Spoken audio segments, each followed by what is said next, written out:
We continue speaking about the digital world. This panel will be in English, so I remind you that you have the headset available for the simultaneous translation at the entrance of the room. We will talk about digital transformation in football. Digital world now is crucial, fundamental for every sports organization, and football is not excluded by this. So to talk about this, we have Charles Frémont, innovation at UEFA, representing UEFA. Andrea David Rizzi, head of Media and Sports Partnership Italy for YouTube. Carolina Tha, Samba Digital, and the moderator will be Omar Zerrad, Next Sports. Enjoy, please. Hi, everyone. I'm very happy to be here today. My name is Omar, as you know, working for Next Sports, data and digital transformation agency, and I'm happy to be here with you today. So to start off, can you please introduce yourself briefly and explain your role within the organization? Let's start with Carolina first. Me, lady first. Exactly. Thank you, Omar. So good afternoon, everyone. I'm very glad to be here. I work for Samba Digital, joining the agency almost 1 year ago. I'm taking care of the business development, especially for the Italian market for the agency. We are a very international environment agency. We work with football clubs, with the leagues, and our aim is actually to help clubs and sports rights holders to become more relevant in international market. So in doing so, we work on a specific strategy. We support them on community management in different languages. And this year, we just launched our creative studio that helped us to create a great activation on site to increase fan engagement and to support the international process for our clients. Andrea, you want to go next? Yeah, hi. Nice to see you all. Thank you for being here. I'm Andrea David Rizzi. I work in YouTube, leading the sports and media company partnership team. We work basically with media company and sports organization in Italy to make sure they succeed on the platform. Charles, last but not least. Hi, good afternoon, everyone. I'm Charles. I lead the Innovation Hub at UEFA. The Innovation Hub, we act as an internal consultant for our organization, but also for all the stakeholders of UEFA, so national associations, clubs, leagues, but also sponsors, broadcasters, to accompany them on transformation projects. So how we do that is we work on some complex strategic challenges that we face, and we try to tackle them through by leveraging innovation resources, so methods, tools, finding the right technology partners, and so we're involved in tons of very interesting projects. Great, thank you for the introduction. So today I'd like to tackle digital transformation in football from 3 different angles. One is to understand the challenges and the pain points, then to understand better what are the different partnerships that can be done and the value created, and as well innovation in terms of content and distribution.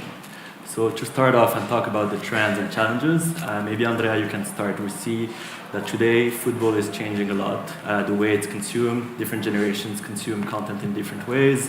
Always, we're often on our phones at the same time. We're not focusing on matches fully anymore.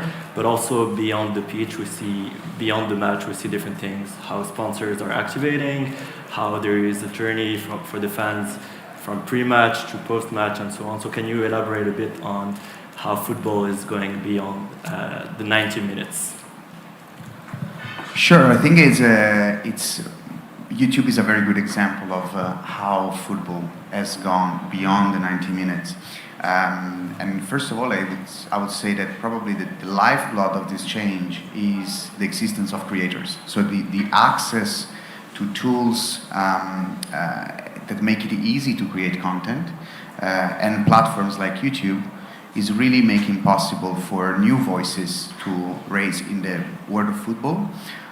We had a few guests here in the Football Summit during these days of YouTube creators who talks about football and are increasingly engaging also with more institutional realities like the Serie A League or the clubs and so on. So this is definitely one aspect which is more related to the type of content that is coming up, and the type of content that these guys are creating are completely different from the one we used to see before, right? So we're seeing from reaction videos, phenomenons like people watching a match on YouTube, just filming themselves watching that, and people sometimes preferring to watch that than the game because it's fun and because it's a sort of a new version of collective watching. Exactly. And then there is also an aspect I was saying, as you were saying, also of multi-format and multi-device. So we are very much committed into create as more opportunity as possible for creators and more institutional partners to build content in a completely different way. So, of course, we've seen the rise of vertical videos in the last few years, and we have built shorts for that. And then we have, we don't have to forget about the old good live, which is very important, and it's important to have products that really works with that, and also creating more engagement with that. So live chat and also super chat, which are also instruments that we give to our partners to have different revenue streams other than advertisement or paid subscriptions, and being able to watch from everywhere. So phone, connected TV. We're seeing connected TV very much rising in Italy. Already 60 million Italians are watching YouTube every month on connected TV, which is a huge number.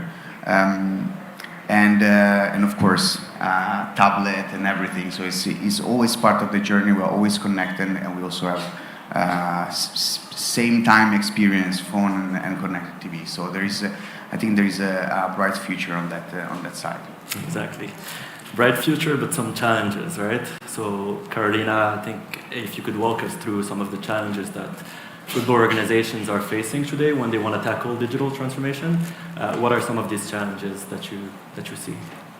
Yeah, well, I think that the main issue that usually happen is to underestimate the complexity of the digital ecosystem.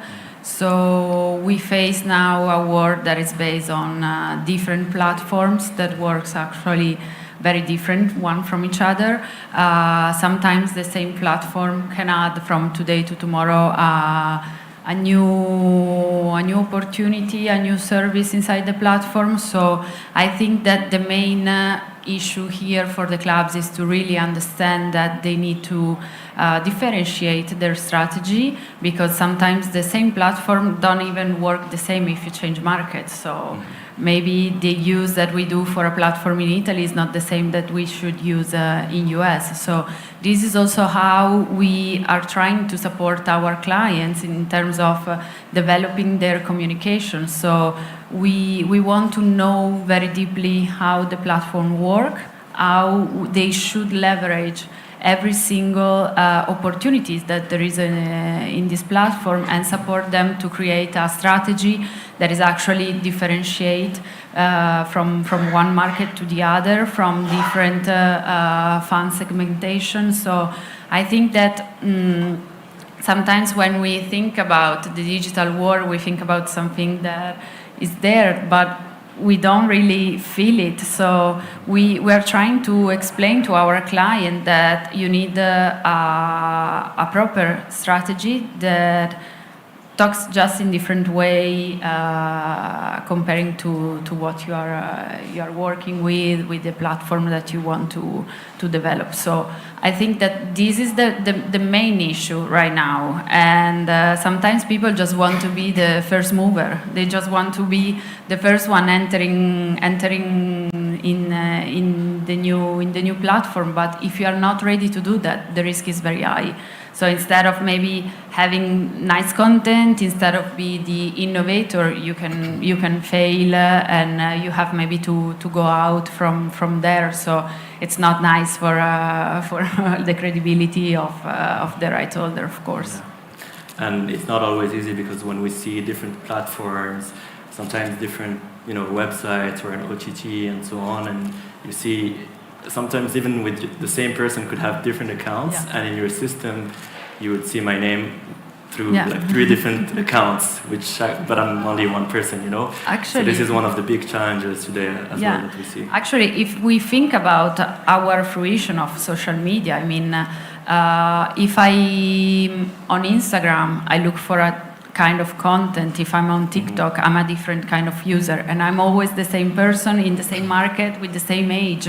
But it's just a matter of being very personalized to your audience and try to do your best to personalize your communication.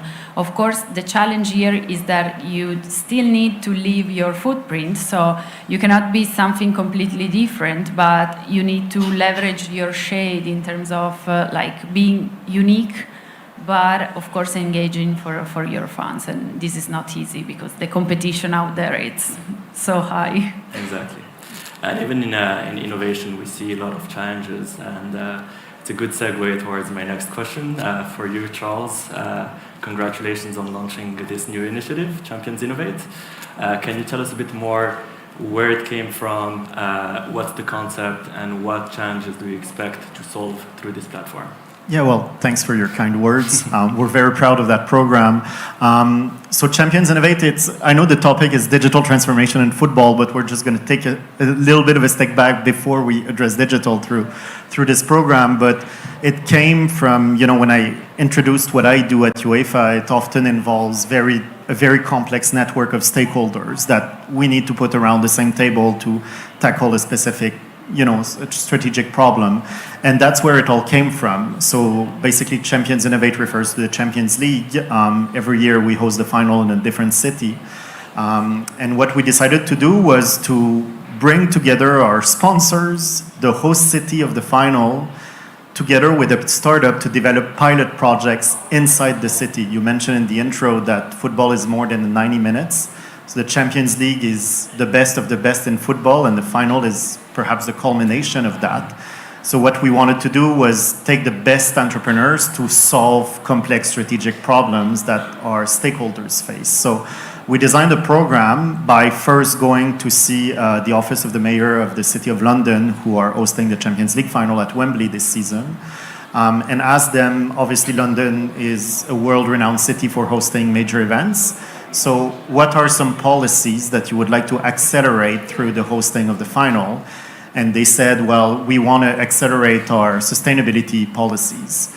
And so we went to see our commercial partners for the Champions League and told them, listen, we're willing through the Innovation Hub to pilot some innovative solutions inside the city with the support of the Office of the Mayor to have access to exclusive testing ground, resources that startups would not be able to benefit from.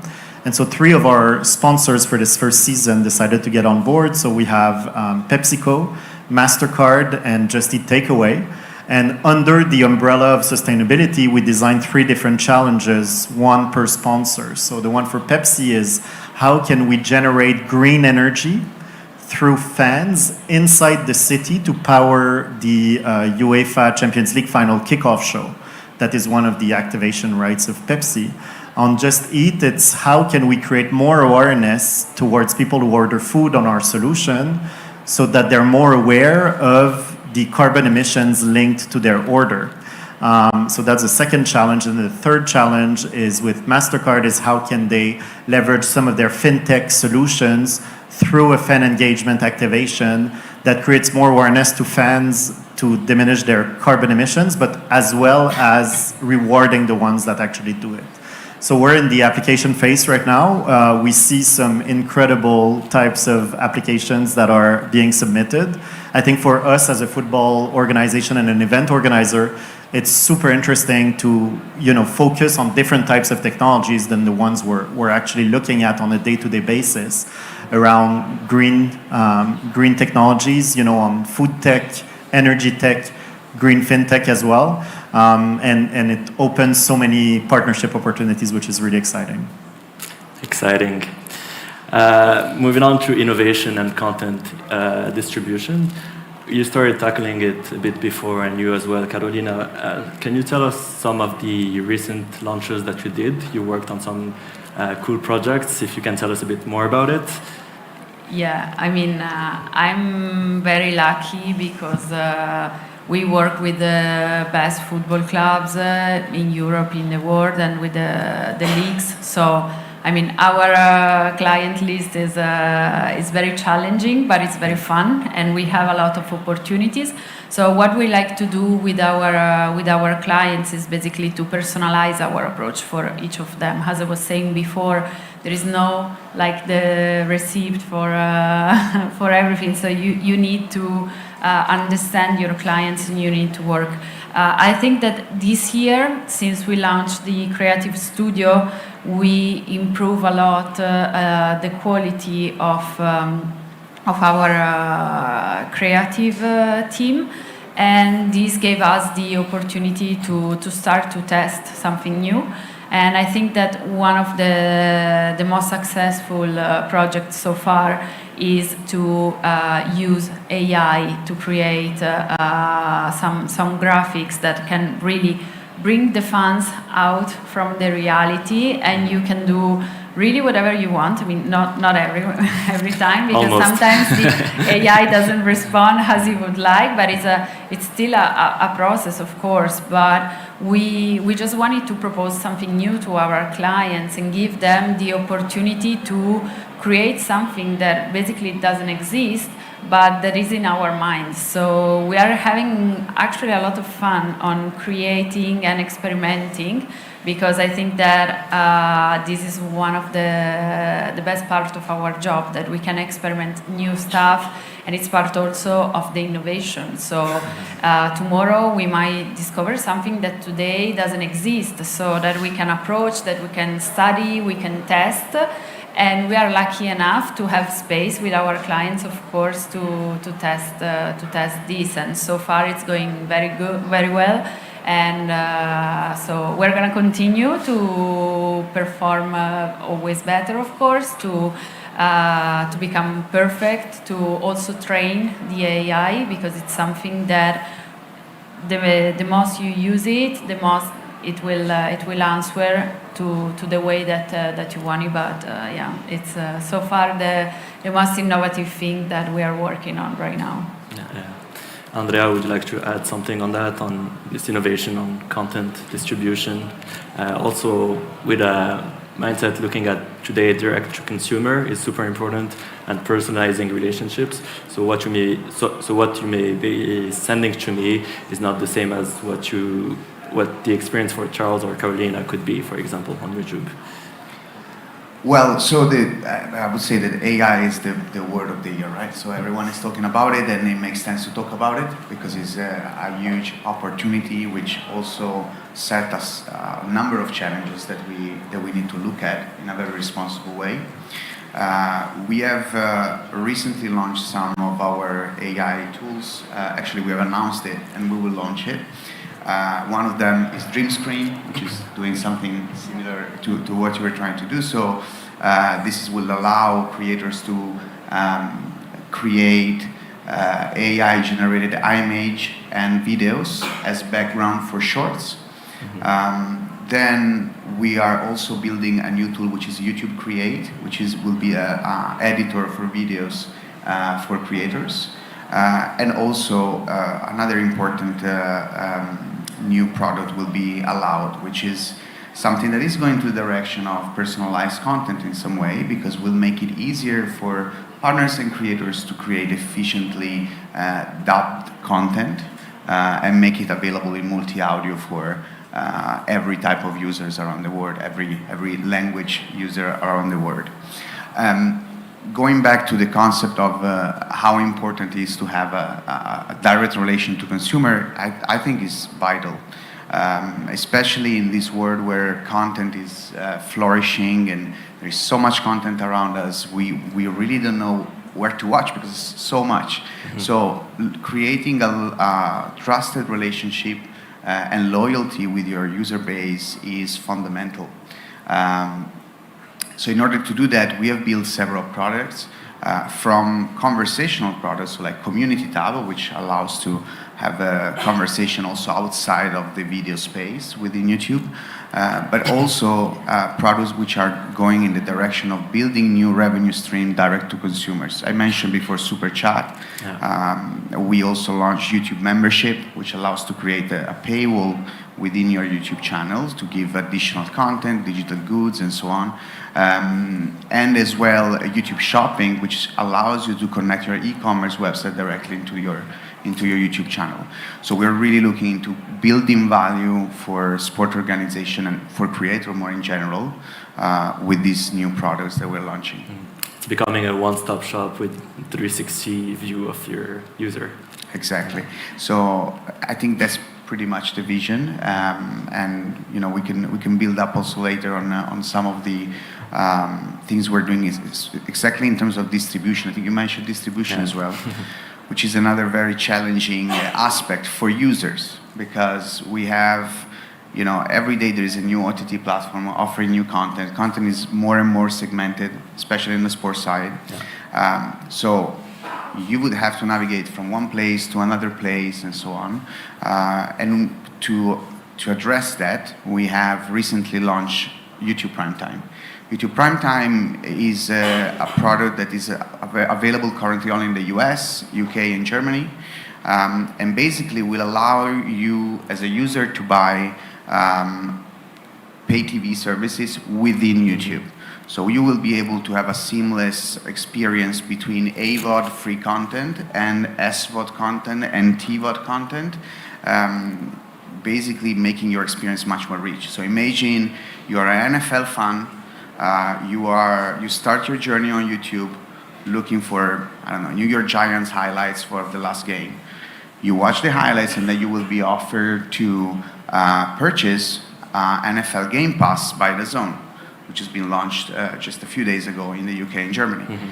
Then you will be able to watch the live game, and after that, you want to go deeper into your knowledge of the game, so you're going to watch a creator which has made a video about the game analysis, for example. It's an aggregator.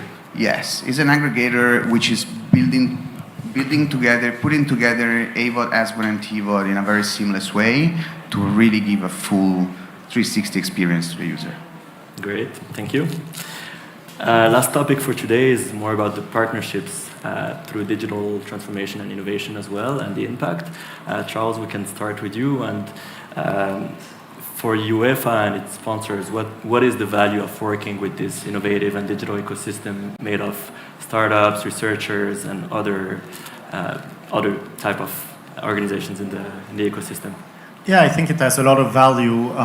You know, with our methodologies within the UEFA Innovation Hub, we literally start by, you know, as a football organization, I'm sure it's the case for clubs, national associations, and leagues that are present at this event. You know, we get contacted so much by startups, by tech providers that say, hey, they use all the buzzwords like the AI. You know, a few years ago was the NFT, and you know, metaverse is still around there, but you know, it's highly disruptive. These are all appealing opportunities of partnerships, but we really need to start from analyzing what are our strategic challenges that we're facing. What is it that we're trying to achieve first? And then what we advocate for is that once you have a clear idea, and this all starts from kind of defining the problem, is making your own assessment inside of your organization and your direct partners. So for us at UEFA, maybe the broadcasters, maybe the sponsors, also the clubs, the leagues, the stadiums, the national associations. What are the set of competences that we have internally and within our first round of stakeholders that we can put to the solution creation against this challenge that we've identified? And often we realize that there is a gap in terms of the competences that we're lacking, and this is when it's highly interesting to have a structured innovation ecosystem with relationships with startup accelerators, with research labs, with other organizations that also innovate on topics that are relevant to us. For example, at UEFA, we've entered through the Innovation Hub into a partnership with the European Space Agency, where we can leverage satellite technologies to enhance the quality of data we can get from trackers, leverage the satellite imagery to understand how many football pitches exist in Europe. So this is where, to have a structured innovation ecosystem and strong partnerships within this ecosystem allows you, when you have a proactive process into identifying your challenges, understanding what are the competences you have, to also fill in the gaps of competences that you have. Thank you. Andrea, Carolina, the last question, second to last question for you. How does it vary for, when you are establishing partnerships with clubs or football organizations of different sizes? How does it work for you? Like, how do you tailor this to adapt it? And what's your value proposition for these different sizes? So I think that, the digital ecosystem is so important for partner. And right now, clubs and leagues are giving more and more, of course, importance to this side. From our side, actually, what we're trying to do is to come up with great ideas that can feel a bit less commercial. So just not selling something to your fans, but provide an experience, provide a storytelling. Tell them something behind your product. So it's not only a matter of like posting something with a tag or with a paid media on top, but it's more people want to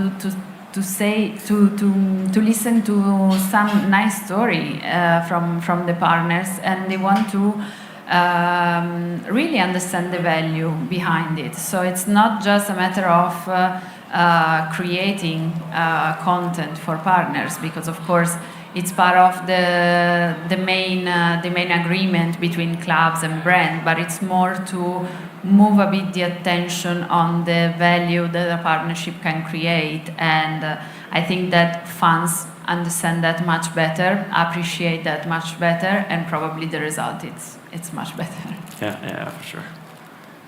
I think as I mentioned before, creators and partners are really probably the most important things on YouTube, right? So there is the product for sure, but people goes on YouTube because there is so much content there and for everyone. So that's the reason why we really care of them, and more of having an approach around size or anything. We really try to understand what are the goals that our partners want to achieve, and how we can serve them better in the most efficient way to achieve those goals. We have worked with several type of partners inside of partners. We're extremely proud of the achievement that they are recently getting to. So just to mention some example, here in Italy, Serie A is the second largest football league in YouTube globally, and one of the top sport partners in the world. We have Serie B, which has recently revamped all their YouTube channel, making all their highlights available, and they already passed the 6 million views bar. And we have heard this morning as well from Hannah Brown the big achievements that they had on the Women UEFA Champions League, which are really encouraging in terms of really developing all the women in sport opportunity that is ahead.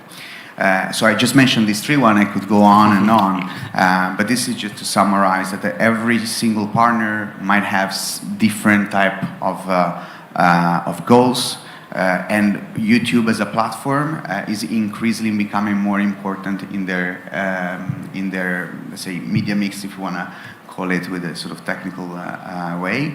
And also we can't forget about also the copyright management part. So of course YouTube is one of the leading company on that. We launched Content ID system several years ago, and is really supporting partners to protect their content and monetize their content in the best way possible, making also viral sometimes through authorized user-generated content and so on. So we're very proud of that, and we're thankful to our partners for looking into YouTube as an opportunity. Great. Just to wrap up, thank you very much. And my three main takeaway, I would say, from this session, I would say content is king. It's super important, but context is queen as well. It's super important to understand the whole environment behind. Data, data, and data.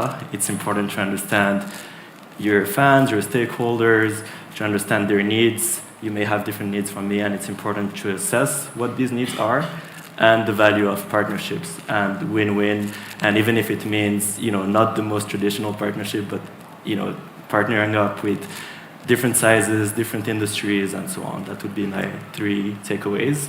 Thank you very much for your answers and for this conversation. I think we had a great time, and thank you. Thank you. Thank you.